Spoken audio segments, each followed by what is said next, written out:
နောက်ထပ်တစ်ပိုင်းကဆိုတော့1.2ပေါ့နော် system or unit တွေအကြောင်းကိုသွားမှာဖြစ်ပါတယ်အဲဆို system or unit ကိုတော့ဒီထက်ကနေခဏလေးထားမယ်ဆိုတော့ node လေးထုတ်တာဒီ node လေးကိုကြည့်လိုက်ရင်လုံးဝရှင်းသွားမယ်ပေါ့နော်ကြည့်တော့7 node လေးကြည့်ကြည့်အောင်ပေါ့နော် system node လေးအဲဆို system or unit တွေအကြောင်းပေါ့နော် unit တွေအကြောင်းလို့ပြောလိုက်တာ ਨੇ ဆိုတော့ unit ဘယ်လောက်ခုရှိပါတယ်ဘယ်နှမျိုးစားရှိပါတယ်ဆိုတော့ရှင်းပြပေးမှာဖြစ်ပါတယ်ဒါဆိုဒီ system or unit မှာ physics မှာအပိုင်းနှစ်ပိုင်းရှိရယ် British system နဲ့ metric system ဆိုပြီးတော့အပိုင်းနှစ်ပိုင်းရှိပါတယ်British system ကနေပြီးတော့ထပ်ပြီးတော့ကွဲထွက်တာမျိုးမရှိဘူး British system ကြတော့ဆိုတော့ဘာ system လို့ခေါ်သေးလဲဆိုတော့ FPS system လို့လည်းဆိုတော့ခေါ်ပါတယ်သူရဲ့အတူကောင်းနာမည်ပေါ့နော်အဲ့မှာဆို metric system ကနေကြတော့နှစ်ပိုင်းထပ်ပြီးတော့ခွဲတယ်ဘာနဲ့ပါလဲဆိုတော့ MKS or SI system ပေါ့နော်ပြီးနောက်တစ်ခု CGS system ဆိုပြီးတော့နှစ်ပိုင်းပါလို့လဲကွဲပါတယ်ကြတော့ပြန်ပြီးတော့ပြောမယ် system or unit မှာဆိုတော့အဓိကအချတာက system နှစ်ခုပဲရှိရယ် British system နဲ့ metric system ဆိုပြီးတော့နှစ်ခုရှိရယ်အဲ့ဒါမှာ British system ကတော့ FPS system လို့ခေါ်တယ် metric system ကနေပြီးတော့နှစ်ပိုင်းခွဲထွက်လာတယ် MKS ကိုအခြားနာမည် modify လုပ်ထားတယ်ပေါ့နော်ထပ်ပြီးတော့မွမ်းမံထားတာဖြစ်တဲ့အတွက်သူရဲ့အခုဒီ21ရာစုမှာဆိုရင် SI system ဆိုပြီးတော့သုံးလာတယ် CGS system လို့လည်းရှိတယ်ပေါ့နော်အပိုင်းတစ်ပိုင်းဒါဆိုတော့ FPS system ရဲ့ MKS system SI system CGS system ဆိုပြီးတော့ physics မှာ unit ဘယ်နှခုရှိလဲဆိုတော့အဓိကတပုတ်စာတွေအပိုင်းမှာသုံးမှာဘယ်နှခုရှိလဲဆိုတော့3ခုရှိပါတယ်အောက်မှာဆိုရင်ဇာတ်လေးကြည့်ကြည့်အောင်ပေါ့နော် MKS system ရဲ့ CGS system ရဲ့ FPS system ဆိုပြီးတော့3ခုရှိပါတယ် MKS system မှာကြာရင်ပေါ့နော်ဒါမီတာပေါ့နော်မီတာလို့ခေါ်တယ်ပေါ့နော် MKS system က M ကဘယ်ကနေယူထားလဲဆိုမီတာဆိုတဲ့ M ကနေယူထားတယ်နောက်တစ်ခု CGM မှာဆိုရင်စင်တီမီတာကနေပြီးတော့ C ကိုယူထားတယ် FVM မှာကြာရင်ဆိုတော့ F ကိုဘာလုပ်ထားလဲဆိုယူပြီးတော့အတူကောင်းတာမယ်ပေးထားတာမျိုးပဲဖြစ်ပါတယ်နောက်တစ်ခုကီလိုဂရမ် MKS system မှာကီလိုဂရမ်ကနေပြီးတော့ K ကိုယူထားတယ် CGS system မှာဂရမ်ကနေပြီးတော့ G ကိုယူထားတယ် FVS system မှာကျတော့ပေါင်ပေါ့နော်ပေါင်ကကျတော့တင်ငေသားကနေပြီးတော့unit ကနေပြီးတော့မယူထားဘူးဘယ်ကနေယူထားလဲဆိုတော့သူ့ရဲ့စကလုံးကနေပြီးတော့ပေါင်ရဲ့ဆိုတော့ P ကိုဘာလုပ်ထားလဲဆိုတော့ယူထားတာမျိုးပဲဖြစ်ပါတယ်နောက်တစ်ခုအောက်ကအချင်း3ခုစလုံးပေါ့နော်ဒီမှာလည်း S ဒီမှာလည်း S ဒါတွေကိုဆိုတော့ဘာလို့ခေါ်လဲဆိုတော့ second ဆိုပြီးတော့ဆိုတော့ခေါ်ပါတယ်အဲ second နေကြတော့ဆိုတော့ဘာမှရှိတယ်ဆိုတော့ metric system မှာလည်းပြောမှဆို MKS system မှာလည်း second ပဲ CGS system မှာလည်း second ပဲ FPS system မှာလည်း second ပဲဒီတင်ကေတလေးတွေကနေယူထားတာအဲ့ဆိုရင်ဆိုတော့ဒီ system တွေရဲ့နာမည်အသေးစိတ်ကိုတထုတ်ထားတဲ့ဒီပြောမယ်ဆိုရင်ပေါ့နော်နာမည်ကဘယ်ကနေလာလဲဆိုမီတာစင်တီမီတာ feet ဆိုတော့ဘာကနေလာလဲဆိုတော့အလျားကနေလာတယ်ပေါ့နော် lunch ကနေလာပါတယ် lunch အင်္ဂလိပ်လိုကြရင်ဘယ်လိုရေးမလဲဆိုတော့ LENGTH lunch ကနေလာပါတယ်ဘယ်ကနေလာလဲဆိုတော့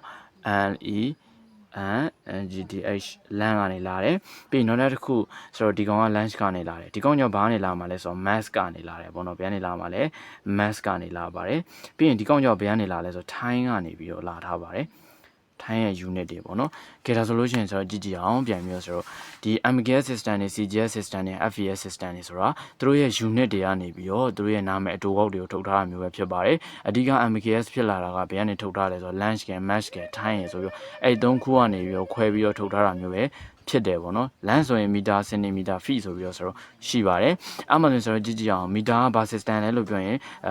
မီတို့ဖြေနိုင်နေရမယ်ပေါ့နော်ကျောင်းသူကျောင်းသားတွေအနေနဲ့လုံးဝဖြေနိုင်နေရမယ်မီတာရဲ့ MKS system မှာ lunch scale unit ကဘာလဲဆိုရင်မီတာ CGS system မှာ land unit ကဘာလဲစင်တီမီတာ FVS system မှာ land unit ကဘာလဲဆို feet အဲ့လိုမျိုးပြောနေရမယ်ပေါ့နော်MKS system မှာ mass scale unit ကဘာလဲဆိုတော့ kilogram CGS system မှာ mass scale unit ကဘာလဲဆိုတော့ gram ဖြစ်တယ်ပေါ့နော် FVS system မှာ mass scale unit ကဘာလဲဆိုတော့ pound ပေါ့နော်နောက်တစ်ခုMKS system မှာတိုင်းရဲ့ unit ကဘာလဲဆိုတော့ second CGS system မှာတိုင်းရဲ့ unit ကဘာလဲဆိုတော့ second FVS system မှာတိုင်းရဲ့ unit ကဘာလဲဆိုတော့ second ဒီလိုမျိုးလေးခွဲနေရမယ်ပေါ့နော်မှတ်မိနေအောင်လုပ်ထားရမယ် system ဆိုတော့ပြောမယ်ဆို system ဘယ်နှခုရှိရလဲဆိုရင်အဓိကအခြေခံကြတာကတော့ system နှစ်ခုပဲရှိရယ် British system နဲ့ metric system ဆိုပြီးတော့ရှိရယ် British system နဲ့ကြတော့အတူကဘာလို့ခေါ်လဲဆိုတော့ FBF လို့ခေါ်တယ် metric system ကြတော့ MKS system metric system နဲ့ခွဲထွက်လာတာက MKS system or SI system သူနှစ်ခုကအတူတူပဲဒီကောင်ကြောင့်ဘာလို့ခေါ်လဲဆိုတော့ CGS system လို့ခေါ်ပါတယ်ဒီနှစ်ခုခွဲထွက်လာတယ်အဲ့ဆိုတော့သူတို့ရဲ့နာမည်လေးကိုပဲယူလိုက်တယ် FVF ရဲ့ MKS ရဲ့ဆိုတော့ဘာလဲဆိုတော့ CGS ရဲ့ဆိုပြီးတော့ယူလိုက်တယ်ပေါ့နော်အမှဆိုရင်တစ်ချက်ပေါ့နော် MKS system မှာဆရာရေးပေးလိုက်မယ်ပေါ့နော်ဒီနားလေးမှာဆိုတော့ဟုတ်လားဘာလဲဆိုတော့ဆိုဆရာဒီလိုလေးပဲရေးလိုက်မယ်ဘာလဲဆိုတော့ SI system ဆိုလဲဆိုတော့အတူတူပါပဲ MKS or SI ပေါ့နော် MKS နဲ့ SI ဆိုပြီးတော့ဆိုတော့နှစ်ခုရှိတယ်ပေါ့နော်အတူတူပါပဲဒီ system ကဒါလေးတည်ထားရရပေါ့နော် system နှစ်ခုရှိလဲသုံးခုရှိရအဲ့မှာဆိုအဲ့ system ရဲ့နာမည်တွေက MKS တို့ CGS တို့ FVS တို့ဘယ်ကနေပေါ်လာတာလဲဆိုရင်ဆိုတော့ lunch တို့ match တို့ time တို့ unit တွေကနေပြီးတော့ပေါ်လာတာပါland unit mass က m meter ကနေပြီးတော့ m ကိုယူထားတယ် CGS မှာဆိုရင် centimeter c ကိုယူထားတယ် FVM မှာဆိုရင် feet ကနေပြီးတော့ဘာယူထားလဲဆိုတော့ F ကိုယူထားတယ် mass မှာဆိုရင် kilogram နဲ့ kilo ယူထားတယ် CGM မှာဆိုရင် G ကနေပြီးတော့gram ကနေပြီးတော့ G ယူထားတယ် FVM မှာပေါင်ကနေပြီးတော့ဆိုတော့အင်္ဂလိပ်စကားလုံးကနေပြီးတော့ပေါင်ကိုယူထားတယ် time မှာဆိုရင် second နဲ့ရှိအဲ့အတွက် second ကနေပြီးတော့ s ကလေးတွေကိုဘာလုပ်ထားလဲဆိုတော့ယူထားတယ်ဆိုပြီးတော့ဆိုတော့မှတ်ထားရမှာဖြစ်ပါတယ်ကဲဒါဆိုလို့ရှိရင်ဆိုတော့နောက်တစ်ခုပေါ့နော်ဒီအပိုင်းမှာပဲထပ်ပြီးတော့မှတ်ထားကြတစ်ခုရှိပါသေးတယ်ဒါတော့ကျွန်တော်ကြည့်ကြည့်အောင်ငယ်တော့ကလည်းတင်ခဲ့ရတယ်ပေါ့နော်ဒီမှာကျရင်ဆိုတော့1 meter ကဘယ်လောက်လဲဆိုတော့10 square centimeter 1 kilogram ကဘယ်လောက်ရှိလဲဆိုတော့10 gram 1 meter ဘယ်လောက်လဲဆိုတော့10 millimeter ဆိုရင်ဆက်သွယ်ကြည့်တယ်ငယ်ကလေးရတယ်တင်ခဲ့ပေါ့နော်1 meter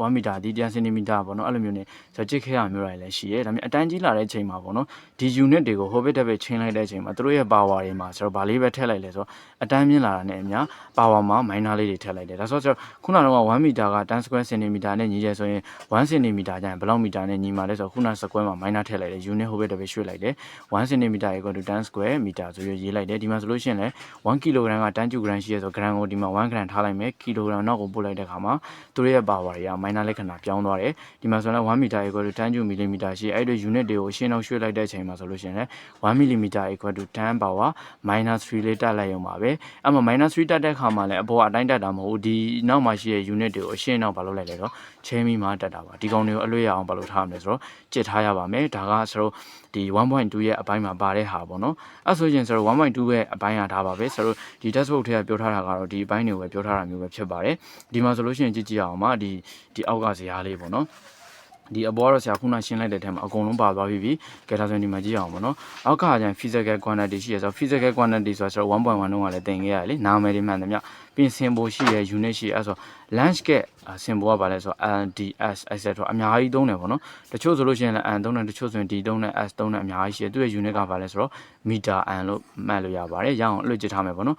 mass ကြတော့ဆို symbol ကဘာလဲဆိုတော့ M ဟုတ်လားနောက်တစ်ခု DM နဲ့ DM နဲ့သွားမယုံနေပေါ့နော် DM က meter unit ပေါ့နော် DM က symbol ဘာရဲ့ symbol လဲဆိုတော့ mass ရဲ့ symbol SI unit ကဘာလဲဆိုတော့ kilogram time ရဲ့ဆိုတော့ symbol ကဘာလဲဆိုတော့ T အသေး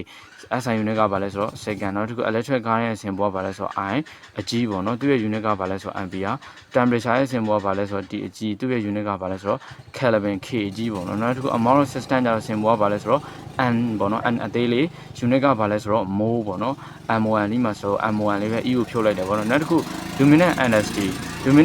ဆိုတာအလင်းရဲ့ဒီအောင် symbol ကဘာလဲဆိုတော့ L အကြီး LG မှာဆိုတော့ SI unit ကဘာလဲဆိုတော့ candela CD ပေါ့နော် CD ပါဆိုတော့ပြည့်နေလို့ပေါ့နော်ဆိုတော့ CD ဆိုပြီးရေးပေးရပါမယ်ဒီကောင်လေးတွေကိုလည်းအလွတ်ရအောင်ကြည့်ထားမယ်ပေါ့နော် landscape symbol ကဘာလဲဆို LDS unit ဆိုရင် SI unit ဆိုရင်ဘာလဲ meter mascate symbol ကဘာလဲဆို M SI unit ဆိုရင် kilogram time ရဲ့ symbol ကဘာလဲဆို T အသေးသူရဲ့ SI unit ကဘာလဲဆို second electric current ရဲ့ symbol ကဘာလဲဆိုတော့ IG သူ့ရဲ့ unit ကဘာလဲဆို ampere temperature ရဲ့ symbol ကဘာလဲဆိုတော့ TG ပြီးရင်သူ့ရဲ့ SI unit ကဘာလဲဆိုတော့ Kelvin နောက်တစ်ခု amount system မှာ symbol ကဘာလဲဆိုတော့ energy သူ့ရဲ့ SI unit က mole aluminum energy မှာသူ့ရဲ့ symbol ကဘာလဲဆိုတော့ energy SI unit က candela ဆိုပြီးတော့ရှိပါတယ်ကဲဒါဆိုလို့ချင်းဒါကဆိုတော့သူ့ရဲ့အပိုင်းလေးတွေပေါ့နော် physical quantity ဆိုတာခုနကပြောလိုက်တိုင်းပဲတိုင်းတာလို့ရတဲ့အကောင့်တွေအကုန်လုံးအတိအကျတိုင်းတာပြီးတော့ရလာတဲ့တန်ဖိုးတွေကိုဆိုတော့နာမည်တွေကိုဆိုတော့ဘာလို့ခေါ်လဲဆိုတော့ physical quantity လို့ဆိုတော့ခေါ်ပါတယ်လို့ပြောချင်တာပေါ့နော်ကဲဒါဆိုလို့ချင်းဆိုတော့စာမျက်နှာ3မှာရှိရဲ့ဆိုတော့စာမျက်နှာ3မှာရှိရဲ့ပေါ့နော်စာမျက်နှာ3မှာရှိရဲဆိုတော့ review exercise ကိုသွားရအောင်ပေါ့နော် review exercise မှာ number 1က write down ဆိုရေးပေးပါ the value of